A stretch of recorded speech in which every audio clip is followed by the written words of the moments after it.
Do you ever feel overwhelmed staying ahead of your credit card balances? Well, if so, you are not alone. Take a look at this. Americans are holding nearly $1.2 trillion in credit card debt right now.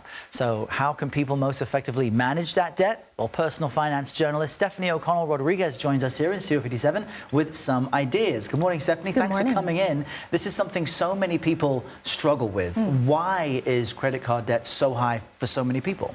Well, it's no secret that prices have been going up and up and up. Even with inflation cooling, inflation is still happening. So life is just more expensive. And that includes those big ticket items too, things like healthcare, childcare, housing, and that leaves less left over for managing your day-to-day expenses, your groceries, the unexpected car repair. And that can really take our finances off course, and we rely on credit to fill in those gaps when the costs get too high and we don't have a plan in action to really manage them. And there are some dangers there, though, as well. I mean, I wish there were more credit literacy classes in schools here, because some people think that they need to have a balance to increase their credit score. What are some of the other misconceptions about holding a balance and having that? Yeah, you mentioned one of the biggest myths about credit. You want to pay off your balance in full if you're able to each and every month. The other myth is that making the minimum payments is the best course of action.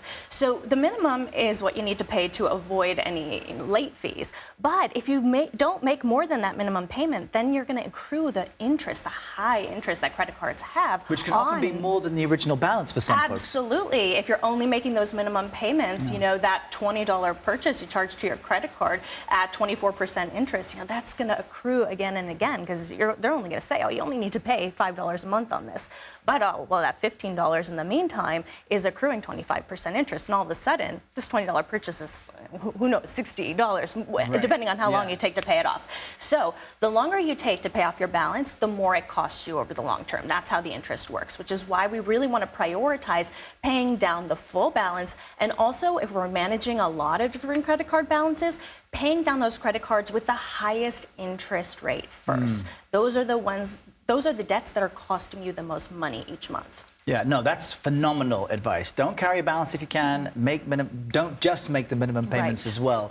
And, you know, some people try to be diligent initially, but then their balances explode and they say, forget it, I'm going to swipe the card for everything.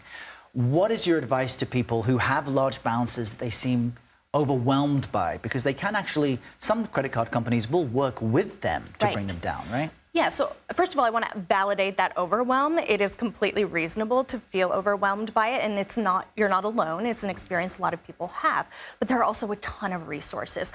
Like you said, you can reach out to your credit card company directly, or your bank, and say, you know, I'm in this situation. I really want to be a good consumer. I really want to make more than those minimum payments and get my balances down. Hey, the credit card companies want the money you owe them. That's true. So they are willing to work with you if you explain the circumstances and maybe come up with a payment plan. You can also explore other options, like maybe taking out a personal loan to pay off that credit card debt at a lower interest rate, or a zero balance transfer credit card where you have an introductory interest rate that's 0% for a little while. The thing you have to really be careful with any of these plans is staying on top of it, because if you re-rack up the debt as you're trying to pay down what you already owe, then you can find yourself in a situation where it just compounds even higher and higher. Yeah, you can even create calendar reminders to get these payments, you know, calendar reminders, automated payments, build the payment plan into your budget. There are all these things you can do to keep yourself accountable. Stephanie O'Connell Rodriguez, thank you for sharing this advice. It's possible, folks. You can bring these balances down. We appreciate you being here. Thank you.